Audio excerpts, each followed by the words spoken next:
we're going to begin, before I start launching off, so to speak, going a little deeper into what I was just suggesting, which is being aware of the rise and fall of your breath. Close your eyes. And right now, we're not seeking to change our breath. We're not seeking to shift it. You may notice that when you observe it, it does immediately start changing. After several moments, it'll get back to its equilibrium and you can just observe. So we're going to begin by taking a really deep cleansing breath in through our nose into the temple like this. Hold that just a few moments and then out through the mouth.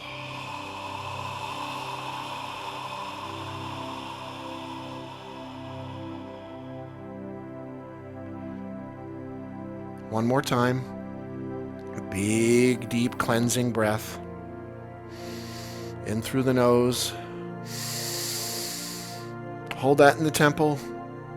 Just a few moments. Out your mouth.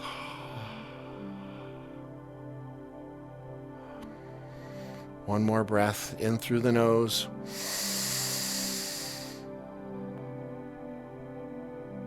Hold it. Just a little bit more. And then out the mouth. Full release.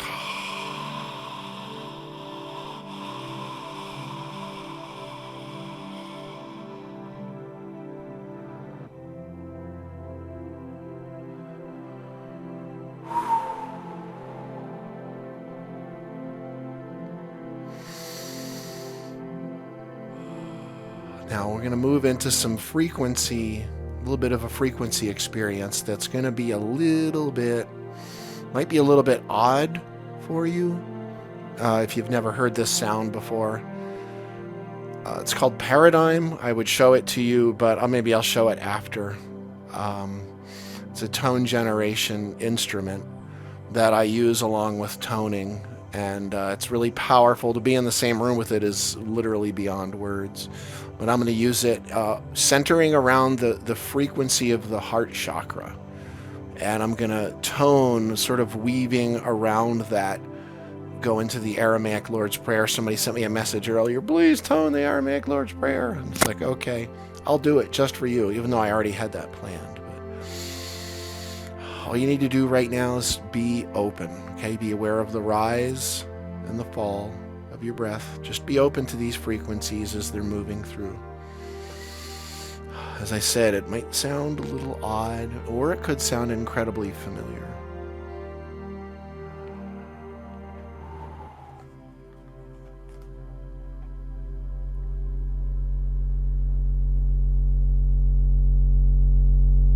I'm going to work a little with Paradigm for a moment before I begin the toning.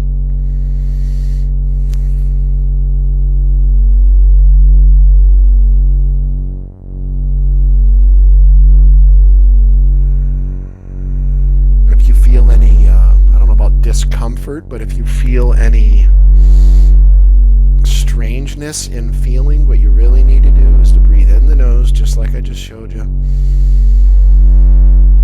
and out the mouth.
vibration of the one name. Empower my creative expansion through your emergence from the unseen realms as I realize our life and will as one. On the manifest, obvious earth, as in the divine, unseen, heavenly realms.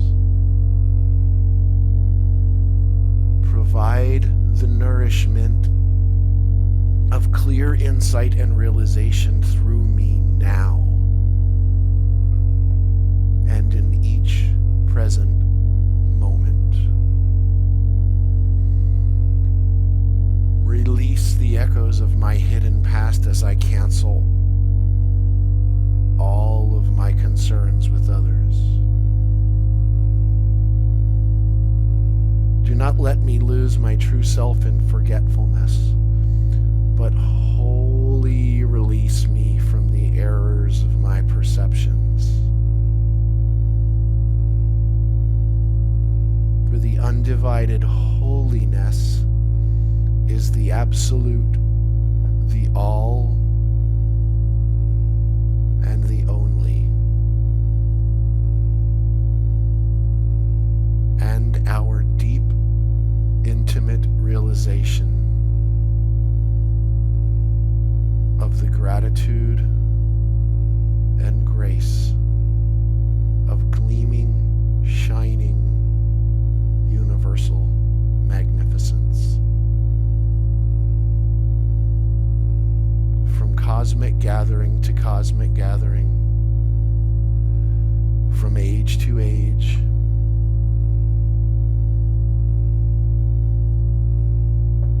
aeon to aeon, Le'elam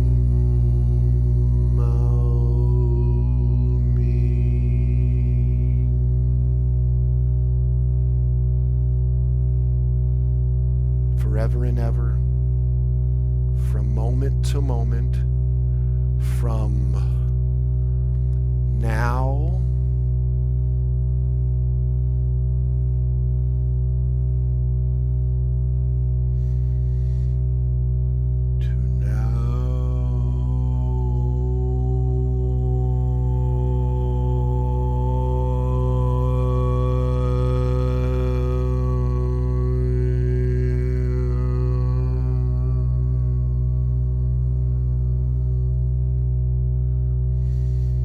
to be the rooted, fertile earth center.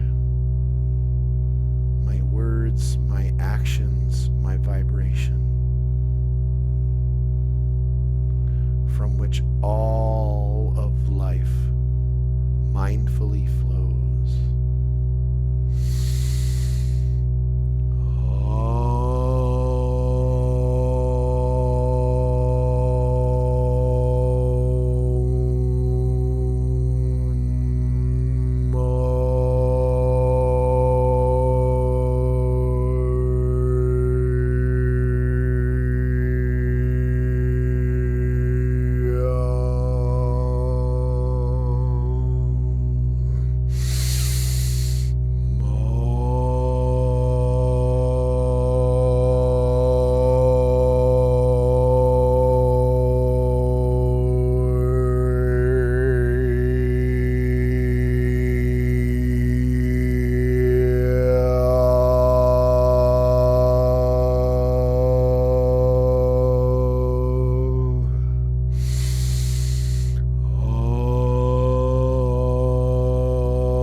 One time together, one big amen, and then back into silence, okay? Wide open, big, beautiful breath of air. Amen.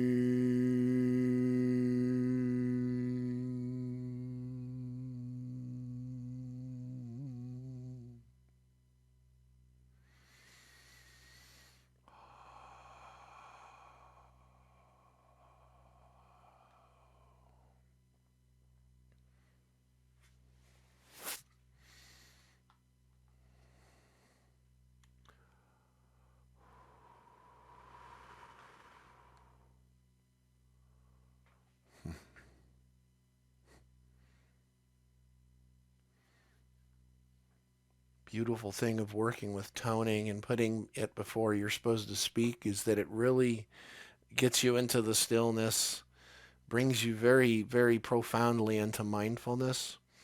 If there's any drawback about it, the last thing you want to do after a powerful tone is talk. Wow. Yeah, this is being recorded. Be putting it up on YouTube. So, in case you're one of those people that raised your hand that said you weren't here yet, it's okay. You'll be able to watch it later. So, first of all, welcome. Looks like we like a couple kind of dropped and then came back in. I kind of let a couple people back in a few times. That's okay. There's no limit on that. Um, I really wanted to. I needed to do this. I've honestly been wanting to do this for a while, and I hadn't, and I felt like there was just, and I could have just easily made a video about the subject matter here, but I really, I needed the interaction. I needed the I needed the gallery, so to speak, um, and to have everyone present here. Essentially what I want to try to wrap this up within an hour. I don't know if that's going to happen, probably depending on questions at the end. We'll see. But really, when I want to, speaking of seeing, really the focus of this is about sort of rather than looking without seeing, learning to see without looking, if that makes sense. I noticed maybe a couple of you noticed just like energy's just a little bit intense lately and just a little bit kind of syrupy and thick. Funny, like for a year, like I go back to videos that I made or audios of mine from 15 years ago. It was funny how I was talking about give it 10, 15 years, we're going to be like sort of frogs that are in a pot of water. And by the time we realize it's getting ready to boil, it's maybe feels like it's too late. It's never too late, I'll say. But another thing I was talking about 10, 15 years ago is it's like we're starting to have to learn how to walk on tectonic plate shifts. And then it was like we started walking on quicksand. And then for a while, it seemed like we were walking on water. And now it feels more like we kind of sunk into the water and we had that resistance going on. And then that water, very beautifully in the last year or so, even few months or weeks, started turning into jello. And then there's even a certain feeling that it's turning into paste at this point. And a lot of realizations come when you have, at least for me, when you have that kind of resistance going on. And I don't mean inner resistance, I mean just more resistance in the manifest universe, in the cosmos. And funny, I mentioned this in a couple of my mentoring calls today that we all talk about it looks like the world's falling apart and there's this like apparent chaos. But chaos is actually a Koine Greek word that really means an as yet unseen or unrealized order. And what's funny about that is we call it chaos, but then when we look at the exact same circumstances, etc., and we really see it for what it is, then the word changes from chaos to cosmos. So we go from this idea we have of chaos as all these, there's something Wayne Dyer used to say to me all the time, and he had it. I think he put it in some of his audio programs. He's like, Dale. He's like, if you go, and because he knew that I met him. I first met him in New York City. He's like, go to Wall Street at like about 8:45 a.m. and just stand there by one of the subway, one of the openings for the subway. And he's like, what are you going to see? I'm like, you're going to see like a bunch of human ants, come pouring out. And he's like, what does it look like? I'm like, it looks like chaos. He's like, right, right. He's like, how about like 4:45, 4:45, 5 o'clock, 15 minutes after 5, what's going to happen? I'm like, all the ants are going to go back into the hole in the ground. And he was like, what does it look like? I'm like, it looks like chaos. And he was like, but is it really chaos? I'm like, well, what do you mean? He was like, Do you think all those people are just wildly, wandering about with no point, no destination in their mind? I'm like, actually, no. They probably all know exactly where they're going. He was like, well, what's the difference between the two? I was like, I didn't recognize it in the chaos. And he was like, well, how did you recognize it? I was like, well, you gave me a couple of pointers and just said, well, you just gave me something to think about, something to chew on. And that's kind of what I wanted to offer for everyone tonight. Not critiques per se, but rather just a few points of guidance, because we're really at a point in human history right now where, let me put it this way. I put a video out a couple months ago that was called Our Final Moments on This Earth. And just out of fun, the sadistic side of my nature being from New Jersey, I put a picture of the Earth with what looks like an asteroid heading toward the Earth, because that's what everybody was talking about in the news. So I'm like, oh, good, this will be fun. But it wasn't about that, Our Final Moments on This Earth. It was about, what if you knew you only had 5 minutes left in this plane? What would matter to you? Now, I'm not necessarily telling you you only have 5 minutes, but what I am saying is, what would really matter to you? What would matter? Would it be fame? No, I really don't think so. Would it be money? Well, it might be money to the point of, will my family have enough to be taken care of on some level? But what are you really going to be thinking and feeling about? For me, it would be, the people that I love really know how much I loved them, and did I say it enough? Did I show it enough? Did my actions in the world show that enough? Did it demonstrate it? Or maybe in my mad pursuit, being a light worker and a way shower, in my heal the world mode, that I maybe, they're funny that this was not scripted. This is real magic. Funny. I didn't think he was going to be here today, but here he is. Um, I got this book when I was in my late teens, and Wayne Dyer, Real Magic. And there's all these quotes, if you look inside, that I wrote when I was 19, 20, 21. I know you're not going to be able to read it. Not only because I write like a doctor, just because it's small. And, but anyway, there's a lot of things. One cannot imagine that which does not exist. One cannot do what he is not being. One cannot be what he is not seeing. Get lost and find yourself. The further out I stretch, the deeper in I get. Love is the ultimate creation. Love is the only creation. So love. That was October 26, 1993. I was 21 with that one. But then down here near the bottom, it says, don't step on the ones who care in a mad rush to get away from those who don't. And I would alter that a little and say, don't step on the ones who truly care and adore you in a mad rush to heal the world.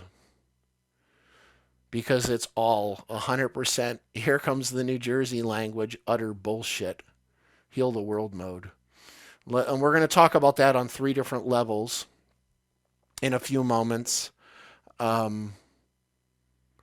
First, just really briefly, I just wanted to mention there was like questions that have been coming in about the retreat we're doing in July. What I wanted to throw out about that is I'm going to try to squeeze it all into like 1 minute, because I don't really it's not that I'm so excited. I'm more excited. And there's actually a lot of people on here that are going to be there, but I'm more excited about this than anything I've ever done.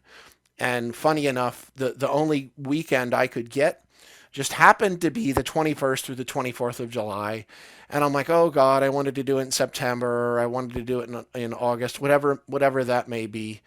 And then it was like several weeks. I'm like, I knew all the content of what I wanted to do, but I couldn't come up with a title. And then one day I walked into the wall. I didn't really walk into the wall. I went, duh, Dale, I used to do retreats that exact weekend several years in a row, because just by chance, not by chance, July 22nd is in fact the feast day of St. Mary Magdalene. And we used to do retreats around that weekend. And then all of a sudden, the title of the talk downloaded, The Second Coming of the Magdalene Fire. Energetic alchemy, a full immersion energetic alchemy retreat. But what does that mean, Second Coming of the Magdalene Fire? First of all, the Magdalene is the Christ. The Christ we tend to look at in more of a masculine sense, and not just located within a man, but of course Christianity thinks Jesus is coming on a white horse with 100,000 angels singing and all this great stuff based on one single line that was poorly translated from Thessalonians. But that's okay, that's okay. And this idea of left behind, but remember, the first shall be last, the last shall be first. I started really digging into that and realizing this really is the second coming of Christ that's coming through. Of course, I've been saying this for decades, but not happening within a person, but within each and every one of us. Not within each and every one of us, but as each and every one of us. And, everybody sees my light pen that I use all the time. How many lights am I holding? One, right? Oh, well, wait. There's all kinds of lights here. And funny enough that the Koine Greek angelos is the word for angel. Well, guess what else it is? It's also the word for angle. Angle. What is angle? We are literally the eternal light, the cosmic light, projected into what we call the manifest universe, refracted in all these different directions. And it looks like there's 9 billion people on Earth, but how many lights are there really? There's just one. And if there's anything that's going to be on your mind in the final moments, it's probably not going to be the refraction and all the manifestations. And did I work hard enough to heal the world? No. It's going to be, again, do the people that I care for and the people that I love know how much I adore them, how much I love them? Did I say it enough?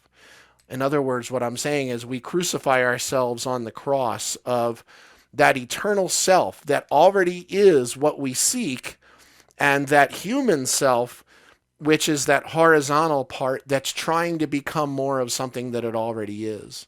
It's striving to become enlightened. It's striving to raise its vibration and frequency. It's striving to become this amazing, omniscient, multidimensional being. And you know what? You already are, and you have been the whole time, but you fell asleep.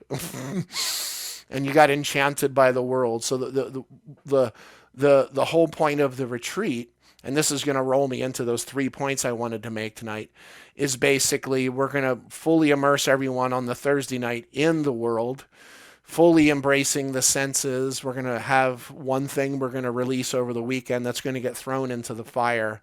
And then the next morning, we're going to basically get a commitment from each person to stay off the internet, stay off any of those kinds of connections for 2 days, just 2 days, Friday and Saturday, and we're going to pull back the veil. And my pure intention is to take you through what's known as the eye of the needle, the gate, the doorway of the temple, etc., which is literally to take you right there to that threshold of what one could call death. But really what it is, it's the threshold of life itself, and give you a little bit of peek on the other side of the veil. And it's the core of what Loretta and I have been doing with this work for decades. And it's funny, when we're doing that particular thing, that's when we look at each other and we've got tears in our eyes and we're like, this is what we're here for. It's not all that idea of going out and making a big deal in the world. And funny, just as my first book was coming out, Echoes of an Ancient Dream, I got a really big offer from a big publishing company, the biggest actually in spirituality. And then I'm like, they want to kind of tune up my manuscript to make it a little more palatable, to reach more people, which means change it so they can sell it easier. And I'm like, well, okay, talk to me about that. And then funny enough, it's like, well, just do what you need to with the first book. And then after that, you'll have this big following and you can say whatever you want. And I'm like, yeah. And then I'm going to have a following that's not able to handle what I'm talking about because I shined it up and put sugar all over the top. So funny enough, that was the point when I realized I was really out in heal the world mode, literally, weeks, going out 2 or 3 weeks at a time away from my family, because it was so important that I make enough money to get a big house and land and be able to get to all these people, because that's what's most important, right? Is the more people you get to, the better it is. And I got in this sort of heal the world mode. And there's actually an experience I had. It was about 3 weeks after Shemaiah, our almost 11-year-old, that's the word heaven in Aramaic, was born. And I was in a plane, and I had the only panic attack I've ever had in my life, because I started thinking about her flying from Philadelphia to Pittsburgh, and I forgot where I left from. Weirdly enough, I grew up outside of Philadelphia, and I could not remember what airport I had just left or where I was going, and I had to physically pull the ticket out of my pocket and look. Oh, Pittsburgh, but I don't. Where did I come from? And I put it back in, and I pulled out the other ticket. Philadelphia, okay. And all of a sudden, I started hyperventilating, and people around me are like, "Are you okay?" And funny enough, I never hyperventilated in my life except for in some of the breath processes that I do. And when the plane actually landed in Pittsburgh, I actually called home and I was like, anything you can cancel, cancel it. And what happened, just as my book was coming out and all these opportunities were dropping in my lap, I consciously took my train off the tracks and I went home. And then I realized, wait a second, it's great that Tibetan monks are meditating on their navels up in the Himalayas for the peace of humanity. And I truly mean that. It's amazing. But I'd really like to see them down around the dinner table with all of their cousins and their brothers and their in-laws and their steps and everybody kind of getting in each other's way. And the who knows, maybe his brother gives him a wedgie and puts a kick me sign on his back. I don't know what's going to happen, but what I'm saying is that's the real work. And yet we get in this kind of idea that somehow there's something more special. There's something else we should be doing. I shouldn't be doing what I'm doing right now. I should be whatever. I should be a massage therapist. I should be a Reiki master. But what's interesting about that is they're all excuses to not be present right now, right now. And that's really why we're here, is for now. It's never going to happen then. It will never happen then. When Yeshua said, well, what was the way it is in the standard in the King James is sufficient unto the day are the evils thereof. Evils. Ooh, what is the evils? What are the evils? Well, funny enough, that word day is yaumata. Yaumata. Very closely related to yaumana. Yaumana, which is in the Lord's Prayer. Right in the middle of that is the sound mana, which is that stuff that fell from heaven, which is related to lachma, as in the bread of life, which literally, what does that actually mean? Does it just mean bread? Well, it means bread, yeah, Bethlehem, house of bread. But what it actually means is true sustenance from within. That I'm not obsessing about what's outside of me, but I've connected into the why. I've connected into the deeper reason for what I'm doing. I've connected into the present moment. And that word evils, funny enough, the word's bisha. What does bisha mean? In Aramaic, it actually means you can use it as a piece of fruit soil that's either underripe or overripe, like a stone green banana or a black, oily, oozing banana with flies all over the place. So what's interesting about underripe or overripe? It's not fertile when? Now. Meaning it's not present in the moment. It's not fertile right now. It's not ready. It's waiting for the future moment. That's underripe. Or it just, oh, well, I've got too many things to do, eventually at some point, whatever, it's past the point of ripeness. Funny, I could even say rotten about that. So where does that all happen? It all happens here in your thoughts. It's your thoughts that keep you out of the present moment. And there's nothing bad about a thought. So it's funny because the first point I wanted to make is, we tend to focus too much on what's not real. Now, okay, what does that mean, real? What's real? I'll come back to the word real in a second, but I'm going to give you a quote that I've been using for decades. Sounds like this. What you are looking for is what is looking. What you are looking for is what is looking. I've heard people say what you seek is seeking you. That's not the same thing. That's a far different quote. What you are looking for is what is looking. What are you really looking for? Well, let's look at it this way. In A Course in Miracles, love is the only thing that is real. Fear is the opposite of love. In A Course, nothing unreal exists. Herein lies the peace of God. So if fear is the opposite of love, what does fear actually mean? False evidence appearing real. The acronym kind of works there. So what is real? Let's look at this just for a second. What's real mean? I actually looked up the definition. This is what real means. Actually existing as a thing or occurring in fact. Not imagined or supposed. Of a substance or thing, not imitation or artificial, but rather genuine. So, if anybody knows anything about science, anything about how optics work, anything about the human brain, what does all science tell us about the physical world? It's all here. And what does it actually tell us? It's not real. So, let's start looking at that. Okay, if the physical world is not real, it's funny, then I start wondering, am I real?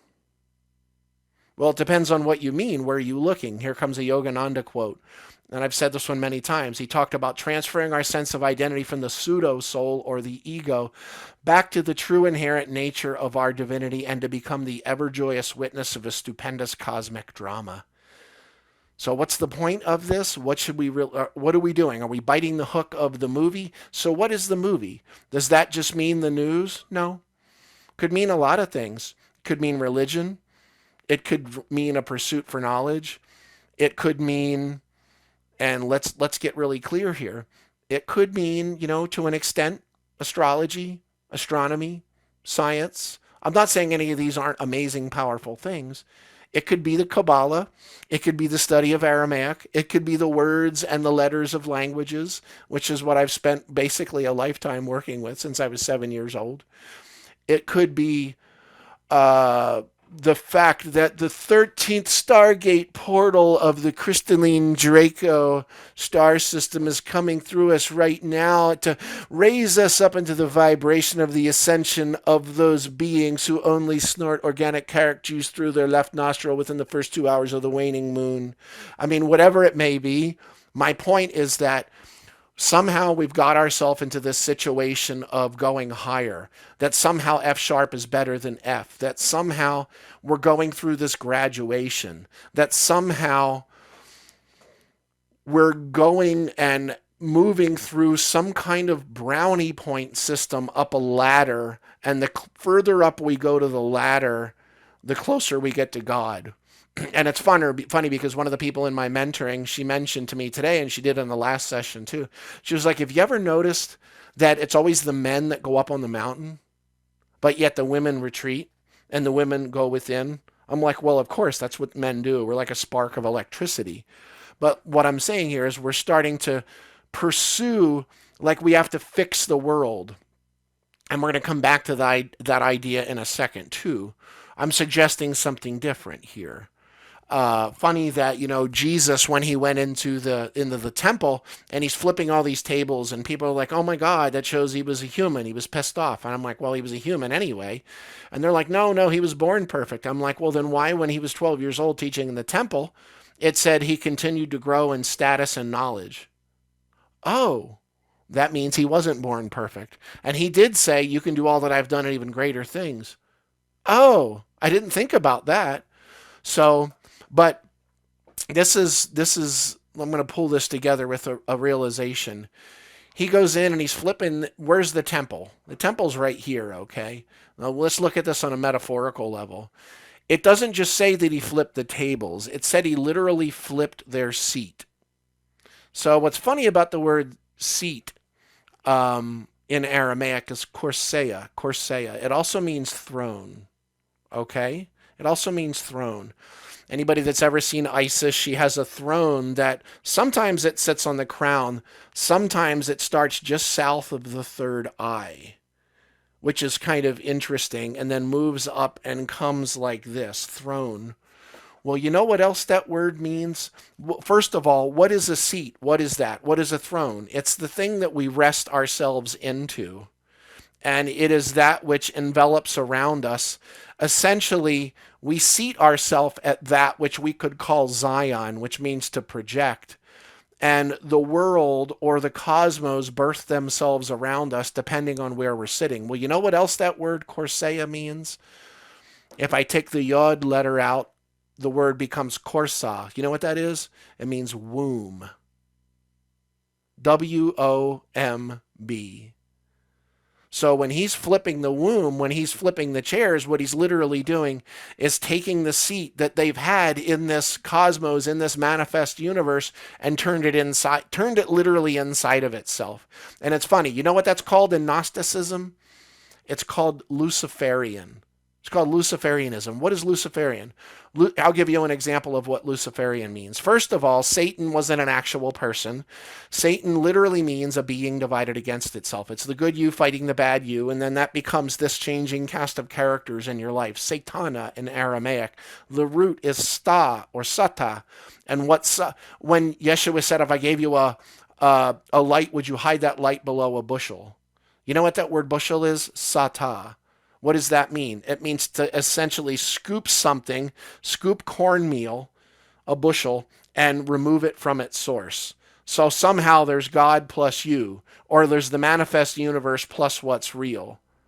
But what's interesting about that, when we start to pull ourselves into that duality, we start to fight and we start to haggle over things. And then we have this idea that we need to transcend. Well, funny, that transcendence, that pseudo-transcendence in the mind in Gnosticism was called Luciferian. And of course, what is Lucifer? Lucifer's the morning star, represented by what planet? Venus. What's unique about Venus? Venus never touches the Earth. Venus is always just above the horizon. Remember when he was talking about castles in the air, now build foundations beneath them, roots essentially? So what does it mean to be Luciferian? Luciferianism would be, and all of us may have had this, especially if we went through the New Age. I only speak of roses and sunshine. That positive mental attitude, shiny teeth. And I'm not saying that positive mental attitude is a bad thing, but what I'm saying is all this talk about specialness, all this talk about only wearing white, all this talk about all these new ascension things, etc., blah, blah, blah. But here's the problem. The bigger we build ourselves thinking that we're graduating to become closer to God, the more is going to have to come down when we get through the veil. Funny. And what are the last two things that happen to get through that veil? There's two issues, and we're all dealing with it right now, whether you realize it or not, a lot of us. Betrayal and abandonment, which are flip sides of a single coin. And what's the last two phases, essentially, of Yeshua before the resurrection?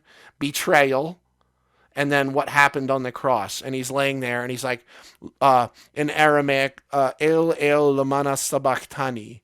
Why have you forsaken me? Why do I feel set aside? Funny, in the middle of shbachtani is literally shpuk, is the word forgive. What does forgive mean? It literally means to remove the root of my suffering. But what does it mean in that situation? Shbachtani, it means more literally the recognition of the root of my suffering, and I finally let it go. And of course, what did Yeshua say? Easier to get a camel through the eye of a needle than a rich man into heaven. Actually, what that says in Aramaic is Gamala versus Gamla, which what it literally means is not a camel. And somebody actually about 150 years ago made up this thing about a camel, the eye of the needle being a door in Jerusalem, and the camel's got to get on their knees and squeeze through and prostrate themselves. It's actually made up. It's quite recent. What it actually says is a braided rope. Easier to get a rope through the eye of a needle. And you can get a rope through the eye of a needle, but what do you have to do first? You got to mindfully untangle it. Very mindfully put it through one thread at a time. And it's funny that the rich man into heaven, the word doesn't mean rich in the sense of having a lot of money. What it means is attached.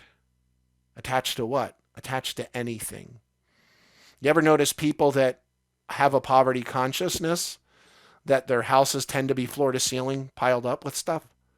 And then you go into someone who has a wealth consciousness and their homes tend to be a little bit crystalline, orderly. Interesting how that works. So what I'm saying here in essence is that once you realize that what we're working with here is no more real than we perceive it to be, then the focus comes not on going into the movie theater as we've been trying to do and heal the world, but rather bring our focus back to that which is real, which is what Yeshua called the kingdom, and expressing who we are from that. How do you get to the kingdom? By being present right here, right now.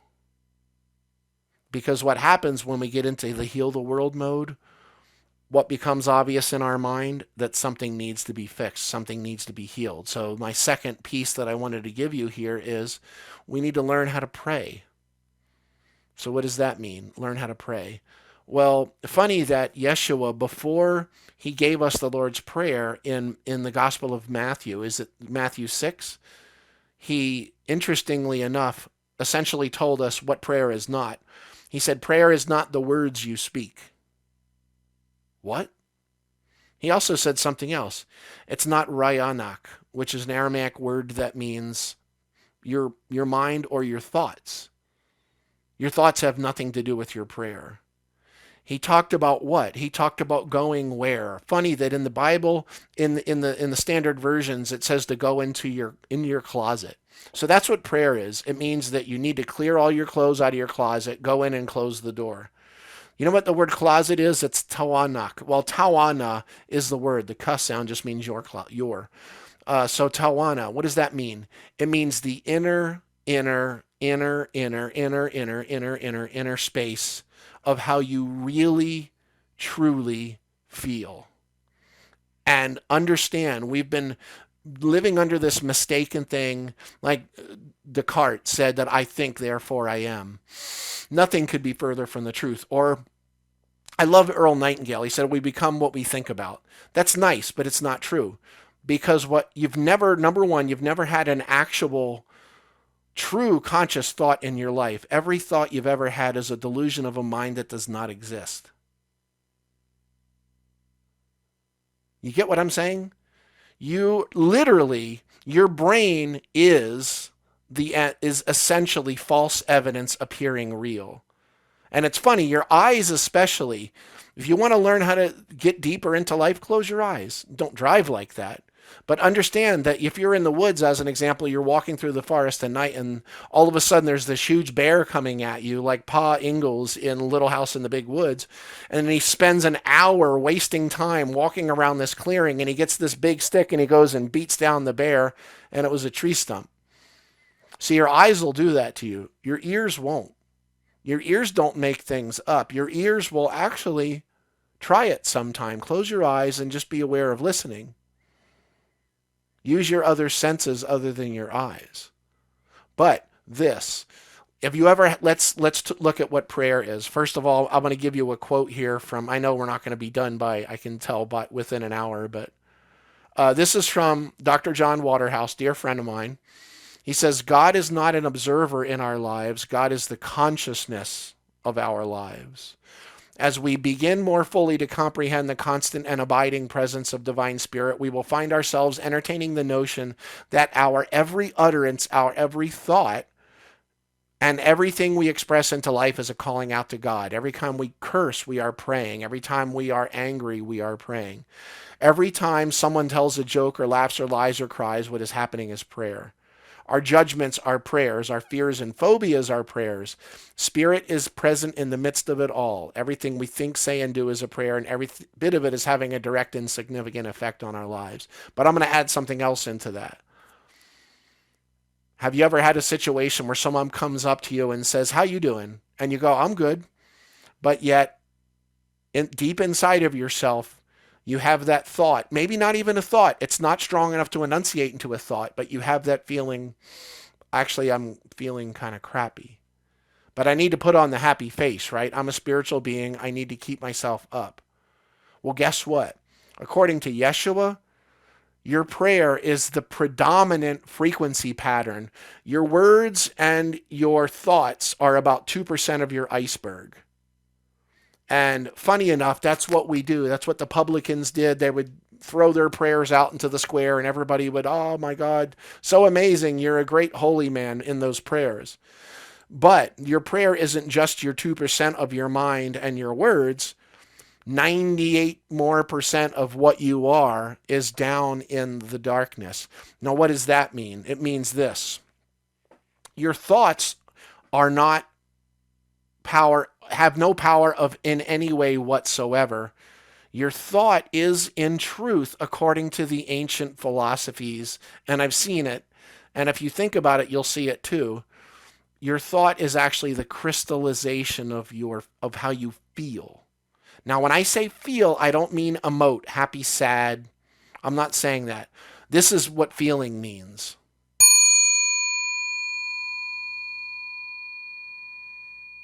The perception of pure frequency. That word frequency is spirit. It's breath, it's heartbeat, it's magnetism. All of these eternal forces. The word is ruach in the Hebrew, ruch in the Arabic. Spirit is the wind that you feel on your skin. Spirit is all that, I say magnetism, gravity, this is all rucha. This is what spirit actually means. Funny though, in Aramaic, it doesn't, what's that I feel on my arm? That's breath, right? No, that's not. That's air on my arm. Because in the ancient Aramaic, breath is not the hot air that I felt on my arm. Take a breath. But rather my feminine perception of its movement, of its frequency, of its vibration. It's not breath that moves through my lungs, but rather my awareness of that movement. It's not the wind that is the word rucha as he was speaking to Nicodemus, but rather my perception of its movement. And it's funny that in the Gospel of Thomas, Yeshua said, "What is the sign of the living one within you?" Tell them it is movement and rest. Frequency. What does frequency mean? 1, 2, 3, 4. How many times? In other words, a repetition. When you can be aware of that our creative power is not in our masculine thoughts, which are a delusion of a mind that is not in any sense of what we can call real, but rather our original perception of pure frequency. And that's the creative power in our life. We realize that is what that's really what the womb is talking about. Where do you seat yourself? Are you lost in the characters in the movie? Hey, that's awesome. I did it. And I love doing it sometimes. I'm a person, I'm not a big drinker. Every once in a while, like my 50th birthday is coming up. Maybe I'll, be totally human for the night. I love it. I love the experience of it. And yet what's really important right now more than ever for humanity, which brings me to the third piece. Well, what's the first one? The first one is realizing that the world in the essence of that we think of it is not what's real. What's real is what's looking. The second aspect here is prayer, understanding that let's look at that one little piece, last piece here. First of all, you don't get what you want. You do not get what you desire. There's no such thing as an unanswered prayer. Yeshua said that before you even ask or think the thought, the Father already knows what you want. And it says in the Bible, rewards you. That word, what it really means in Aramaic, you could say recompense, but that's not exactly it either. What it really means is that it gives you exactly what's obvious to you. You don't get who you are. You don't get what you desire, what you want, what you long for. You only get what is obvious to you. Well, what is the word obvious? Well, in Latin, it sounded like this, manus festus. As obvious as manus, hand, festus, obvious. And that's the word manifest. Manifest. So what does that mean? Let's look at it. If I'm praying for the healing of Ukraine, what's obvious to me? What's manifest? That something's wrong that needs to be healed. That's my prayer. If I'm saying I'm attracting a new car, what's obvious to me? I don't have a car. If I am praying for a healing, if I'm saying, let's try this languaging. I've heard people say this before. If I'm praying that something's already healed, what am I acknowledging? Something is actually not healed. What's obvious to you? What are you really feeling? What are you really saying? So how would you actually pray for someone's health? Let's do it for the Ukraine. Rather than praying for that all of this travesty stops, which is an affirmation of that, and since that's what's obvious, that's exactly what your prayer is, and that's what you're going to get, regardless of what you think or say. How do you actually pray? Well, see them only in vibrant health and joyous spirits. And then when that little bit of residue comes in that says, yeah, but there's a war going on over there, I say this all the time. You got to learn to eat your own shit. Breathe into it and let it go. Return back to that vision. Return back to that knowing, that gnosis. You don't even need to say a word. Or what I do is I'll tone. I'll try a word. Well, I was speaking in my last session with somebody who I will not name, who's on tonight. But yeah, we're talking about, she was toning with her, with I think it was her granddaughter, and toning the sound Ra, which I always have my necklace on here. It's amazing how powerful just the act of toning is while holding a vision. Like for me, when my mother was in the process of passing from cancer back in 2007, it was virtually impossible, I felt, for me to hold a vision of her health, like her body getting better. And what's funny about that is I actually saw her in absolutely radiant health and joyous spirits, even though when I go into the room with her, her body is covered in softballs. Because you know what? The body that was covered in softball sized tumors wasn't what was real. Do you get what I'm saying? What was I talking about in the final moments of your life? What matters is, do the people that I know truly know that I love them? So that brings me, so the first thing is understanding that what's real is not all of the things that we're trying to get better at.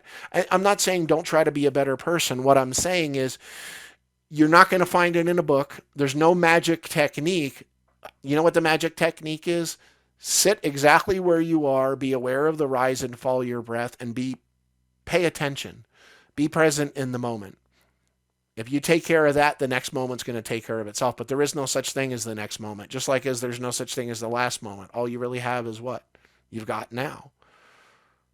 When you're stuck in the past or the future, that's what evil meant. Bisha, unripe or underripe or overripe, meaning not fertile now. If you get that. The last piece I wanted to give you here is just the awareness, essentially, that right now more than ever, all that or what truly matters is that you're open. You don't have to understand what's going on. You're not going to benefit by knowing that and I know it's so enticing and it's interesting, but knowing what light portals are opening, and trust me, I pay attention to these things too. But what I'm saying is that's not what's going to, all of the new ascension. So now we're looking at the 13th level of the whatever Magdalene blah blah that's coming through, whatever we want to say. All that is taking us out of the present moment. What matters more than anything right now is that you can keep your breath moving, keep your eye on the horizon, and keep going. Because I would love to say that in the next couple of weeks everything's going to loosen up, but it's not going to loosen up. It's not. And you came here, each and every one of you came here along with me to be right here at this exact moment in human history to help navigate the cosmic shift. And your knowledge of how the world works and your knowledge of all this other multidimensional everything, trust me, when I tone, I'm in the multidimensions. I'm constantly in contact with what I call my peeps or my legions, which are always around me. That being said, that's not the work that I'm here to do. The work I'm here to do is to be 100% fully open and present right now in the moment, because we are literally the grounding rods for humanity. Has anybody felt in the last 3 weeks that it got so thick that you didn't even know what you thought? You didn't even know what you were thinking. You didn't know who you are. It just felt like all that matters is that, funny, one of my mentors who, was not the best person in the world on some levels, Stuart Wilde, Stewie used to always say that he's like, man, we're thrown down here in the grossness of matter. And it's like learning to navigate in the physical world is like going into physical therapy in a swimming pool. And it's like, it used to be a swimming pool of water and then it turned into jello. Now, like I said, it's like paste. And what's most important above all else in those moments when the energy gets like this? You have to learn how to reduce entropy in the system. What does that mean? You got to learn how to pamper yourself. You got to learn how to take care of yourself. And interesting, a lot of us, will make these beautiful careers out of pampering others and taking care of others. And we can make amazing, incredible, I'll just throw just an example, like amazing candles and soap and all this incredible, and then, kind of not do as much as what we need sometimes to be able to pull the plug out of the wall. Because what matters now more than ever is that we realize that we literally came here to help navigate the cosmic shift, and we're grounding things out for people that aren't able to right now. And what matters in that is that we're not biting the hook. Like I said, we keep our eye on the horizon and we keep going, because it will never be what you know. You can't take what you know through the eye of the needle. And I'll say this, the word eye and eye of the needle, the word is kruria, which literally means to free a slave. So what is the slave? The slave is the one that's lost in the movie. What is real? What's real is what is looking, not what you're looking at. Because again, your mind is making this up. Even the root of quantum theory and science states that what you observe, you create. So let's just look at that for a second. And the only reason they can call it a theory is because of that fact. They create what they observe. So what is there then?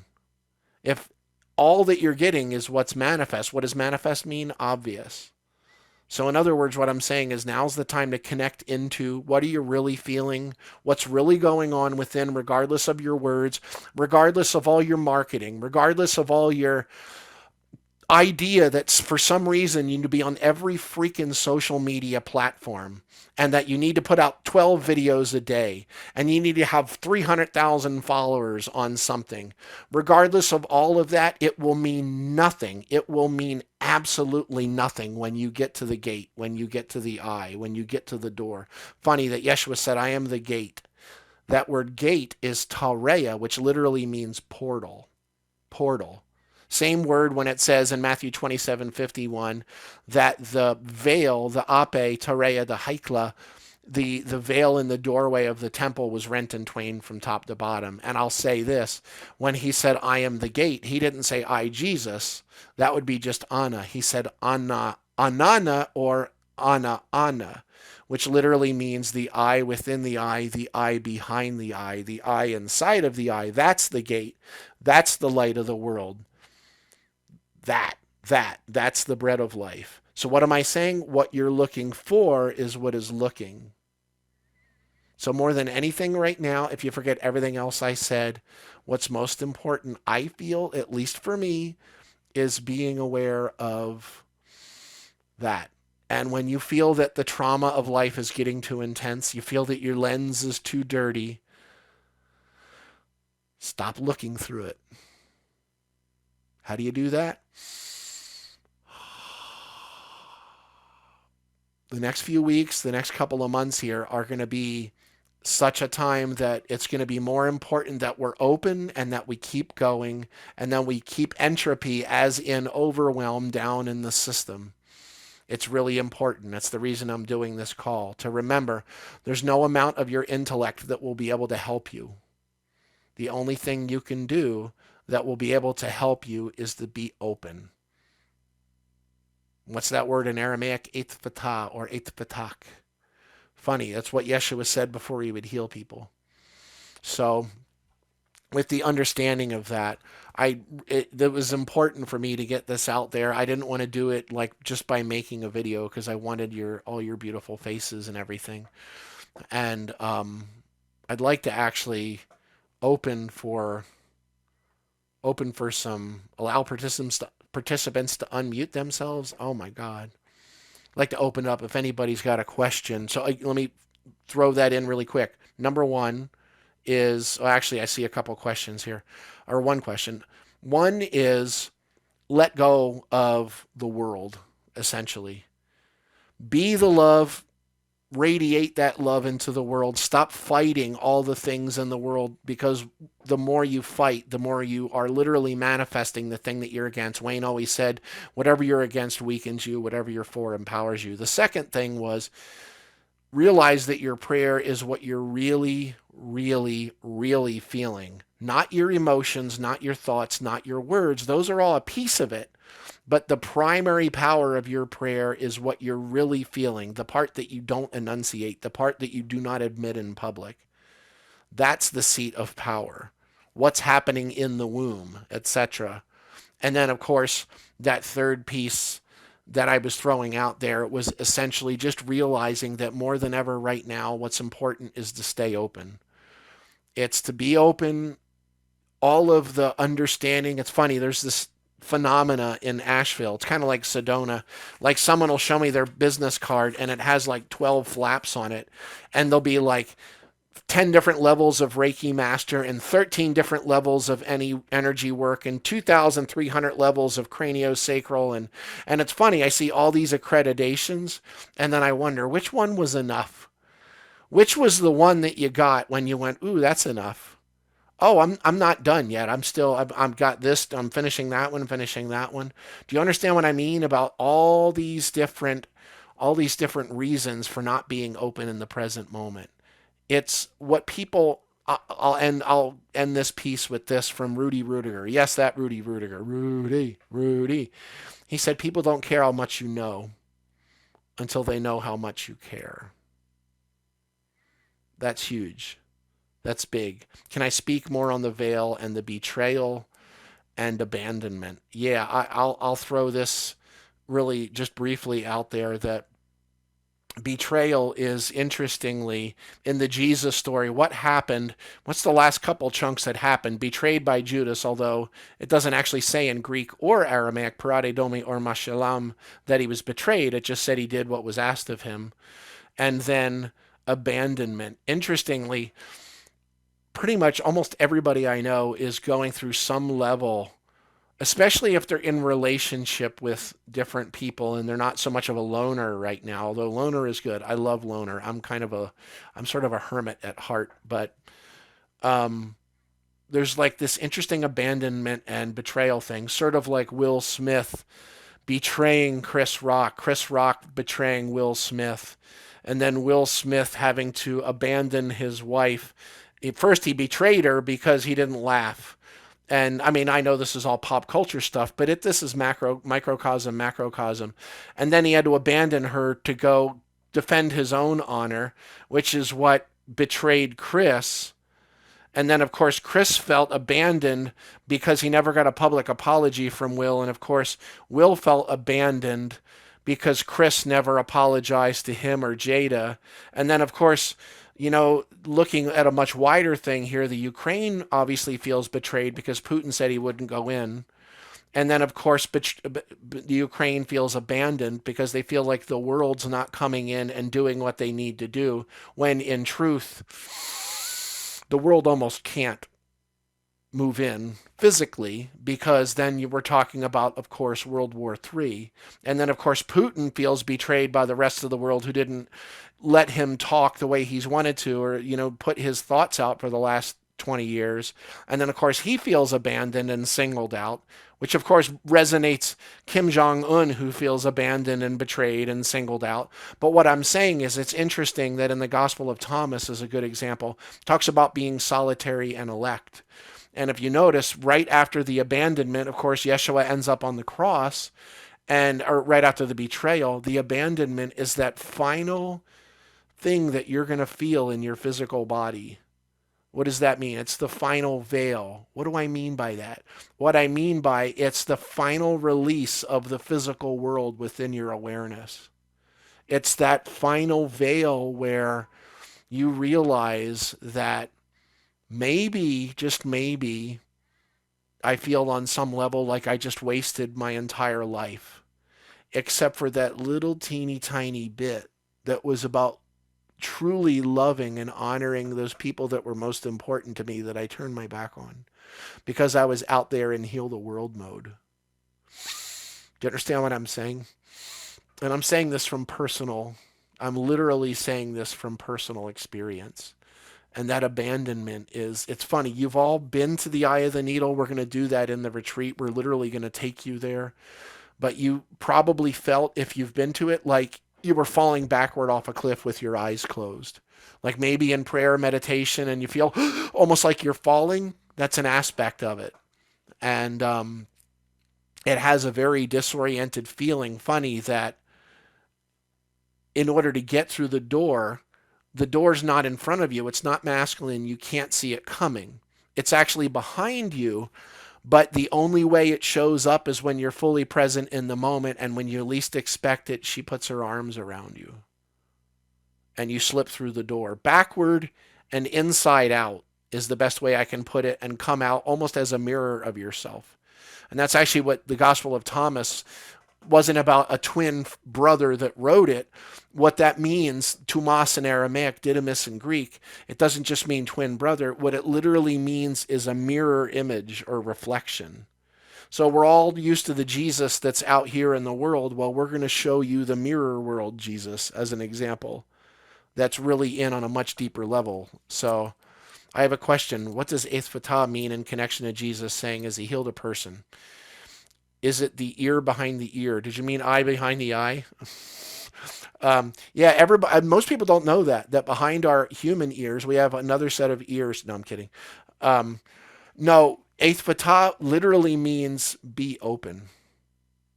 In other words, let go of everything.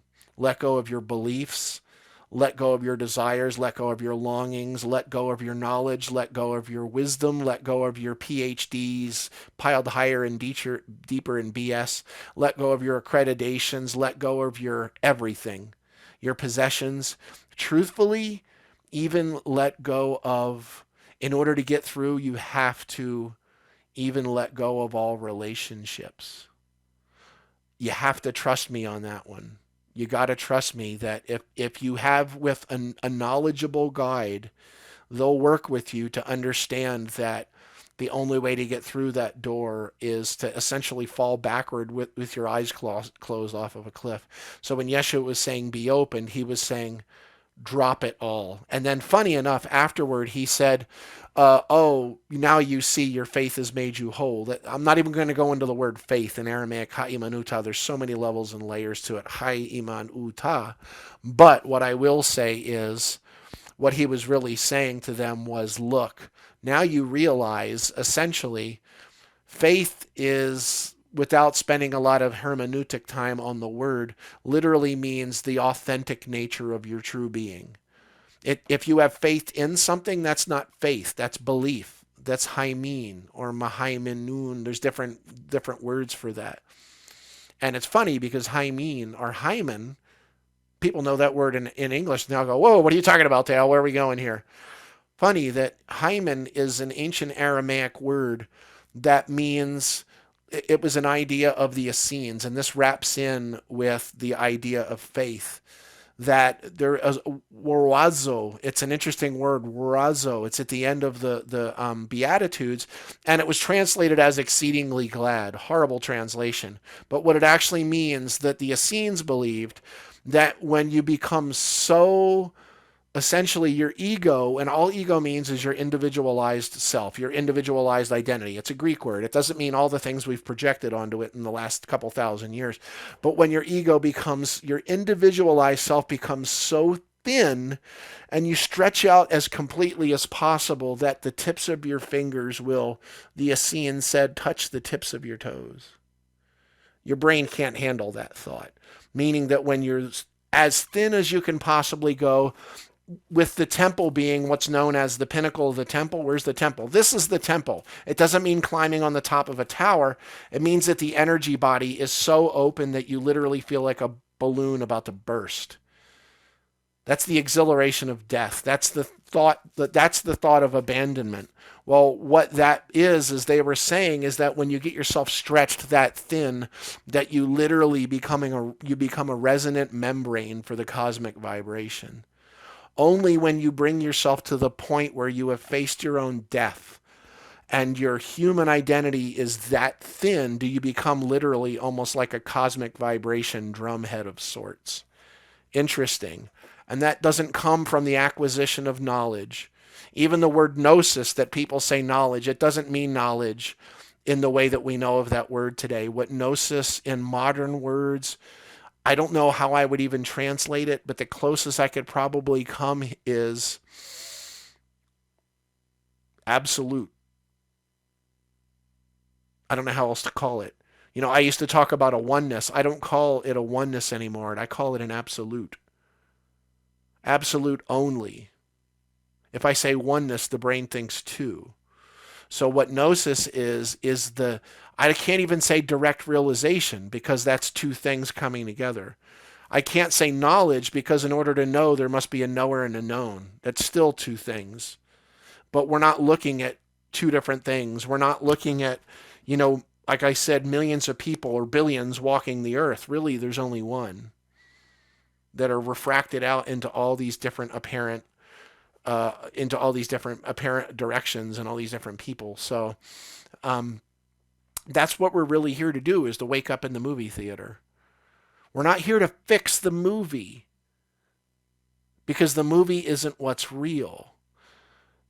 Now, let's look at that an example. Does that remove accountability? No. Does that mean that you don't help others? No. That's actually what we're here for. But Mother Teresa wasn't trying to, let's give it this an example from her journals, which I've read so many times I probably have them memorized. She said, I only see the face of Christ. And intriguingly, she talked a lot about how people saw her as this like really intense political one who got whatever she wanted. And I'm like, in order for her to do the work that she had to do, she needed to be that on some level.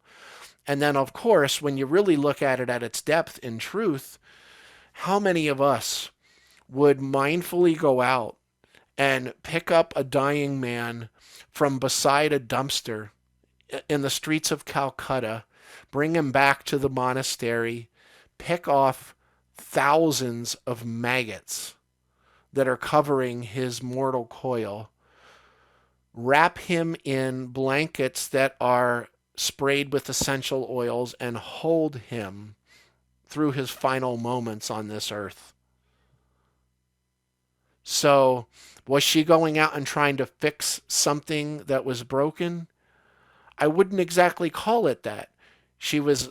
So, it's funny because Jerry Jampolsky, over the years, I had so many conversations. He was like, "Oh my God, Dale, she was so small," because she was such a little lady, and she would walk in the room, and everybody would turn, and they'd look around, and then they'd all go back to talking because she was so short, nobody saw her. It was like Sophia on the Golden Girls walks in, nobody knows. But my point in that is this: when you're present in the moment, the first thing that's going to become very important to you is to relieve the suffering of others.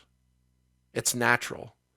But what I'm saying is, when you rush to fix the world without being present in the moment, what you're actually doing is recreating the very thing you're trying to stop because you don't like how it feels.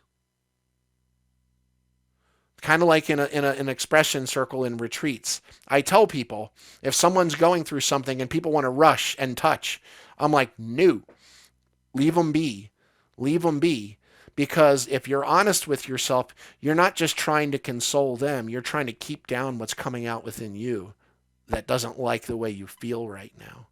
This is what I mean by prayer. Your prayer is not the words, not simply the words, not simply the thoughts. It's how you're really feeling. That's what it meant to bring, as on earth as it is in heaven. Go into the present moment. That part where it says, lead us not into temptation in the Lord's Prayer. It doesn't say lead us not. It says, don't let me enter. And what's temptation? Lenesiuna. What's temptation? The temptation of forgetting my true self. Who's my true self? Well, you can't think that. You can only be that. How do you find your true self? Now, in the moment. How do I find the moment? You're already in it. Just pay attention. Be aware of the rise and the fall of your breath. There's no technique needed. Not really. Just pay attention. Be aware. Be aware of your senses. Anybody else got a question or anything you want to... You can unmute yourself if you want to say something rather than write it, but or just a comment, criticism. Can I just can you hear me? I hear you. Okay. Um, you're talking about coming to your senses. It's kind of funny because I was taught growing up in church to deny your feeling and your senses because your body is so wicked. Like, and that's what it takes to be in faith. So I know you didn't want to go into the levels of faith, but it seems to be there's something, a Like I struggle. need to put it in there. So, paying attention to the senses because of that absolute, right? So I guess now I'm like, now you got me on this, like, well, what is this faith thing you're talking about? Okay. Well, let's. You can even just break the word down. Hai iman u ta. What I'll do is I'll start at the end of the word ta. Ta genders the word. It's an expression of feminine. What does feminine mean? Boy, girl? No. Uh, Feminine is essentially something. Let me put it this way. My perception. I'll get a pen. My perception of this pen is feminine. The actual pen itself is masculine. Now, these are not two different things. These are qualities of a continuum. We think they're two different things. So, ta, what is that? If it's ta, that means faith isn't something I can show you. That means faith is essentially an attitude. It's a state of being. It's an experience. Do you get what I'm saying? Rather than something that you can buy and sell, give to another person. The oo sound, which is just the letter wall, which is like an O, a U, and a W blended together, the oo is like ing in English. It means essentially action. So when you see uta at the end of a word, let me put it this way. The word snay means hate. Snay is hate. If I say sneta, interesting, sneta means a hateful attitude. If I say snay uta, it's a snateful attitude, a snateful new word, a hateful attitude that I'm acting upon. So the attitude is the ta, or the experience, what I'm feeling, okay, and the u is acting on it. So sneta is feeling hateful, sneuta is feeling and acting hateful, meaning acting out on it. So when you hear the uta, there's an action and there's essentially conscious of awareness, an experience essentially. And then the middle sound in the word is aman. Aman, which is related to Amun, which is, of course, Egyptian, goes way back. We don't actually know where the Amun root comes from. Amun, literally, one way I could put it is like you stick a stick in the sand and you walk around it, like ring around a rosy. Amun.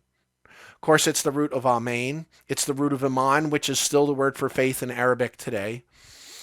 What you could say sealed. People will here.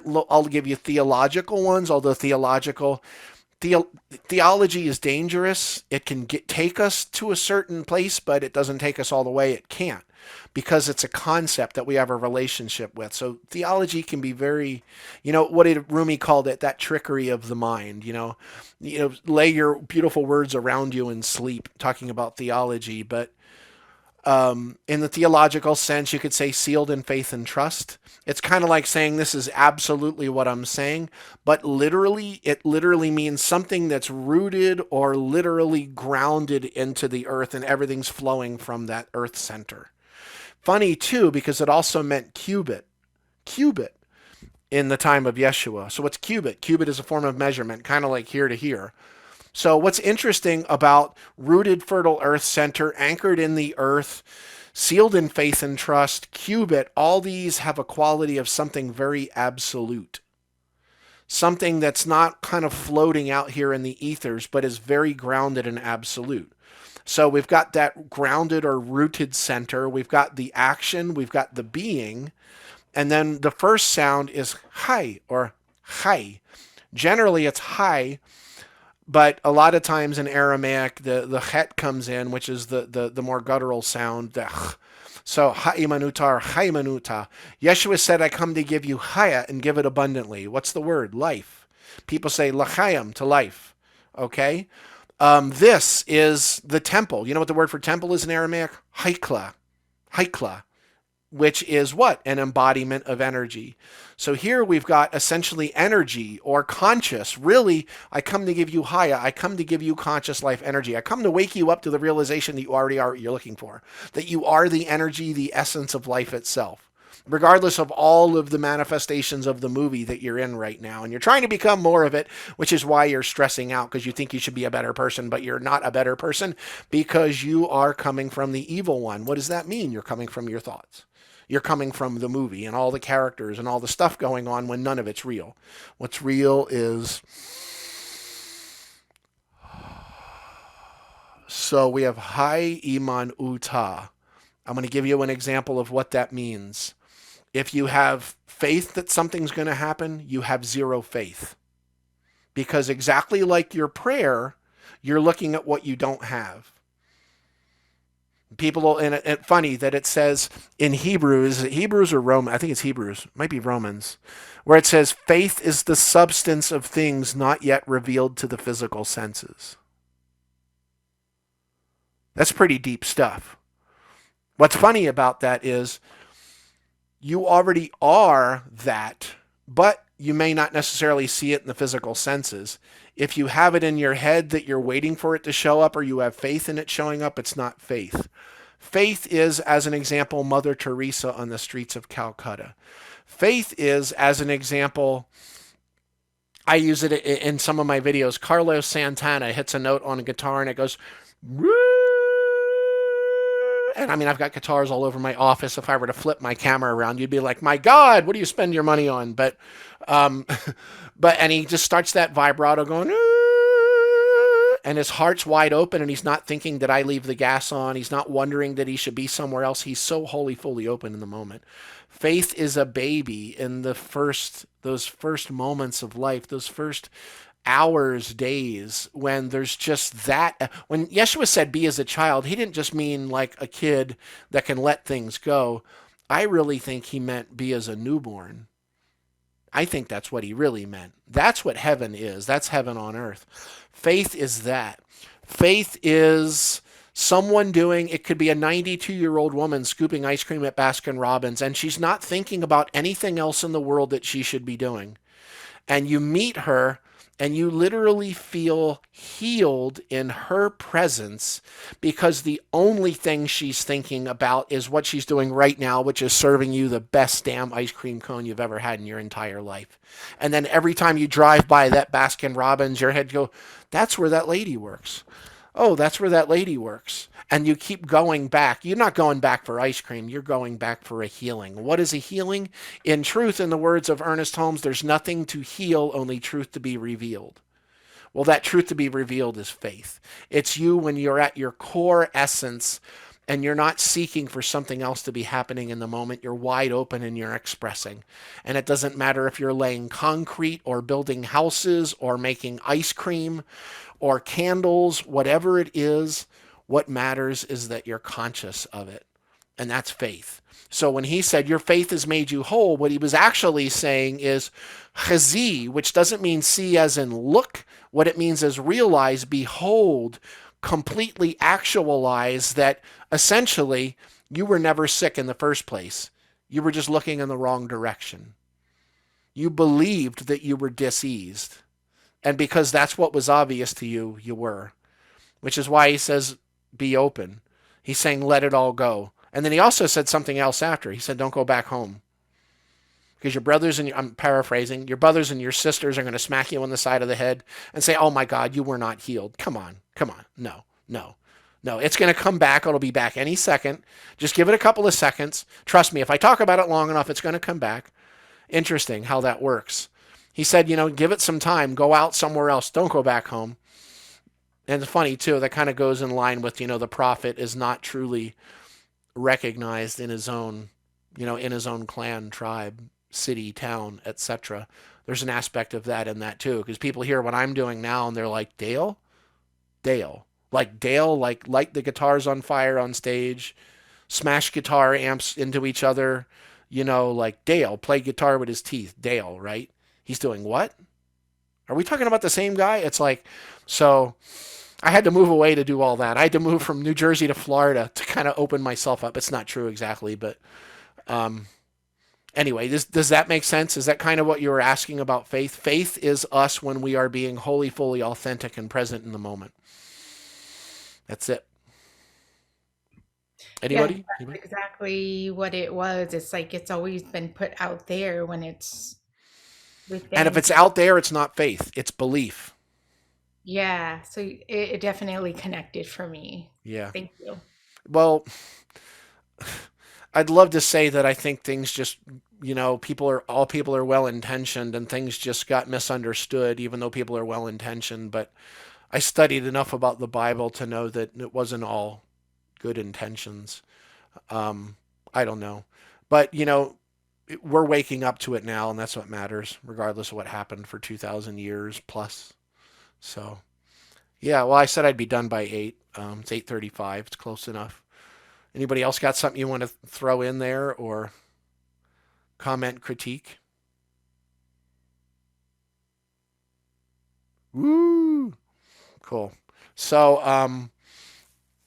I would say if you're interested in the retreat I was talking about, that's just go to AramaicToning.com and it'll send you to that. That's in North Georgia in the mountains in an amazing place that does gluten-free and or omnivore food, vegetarian.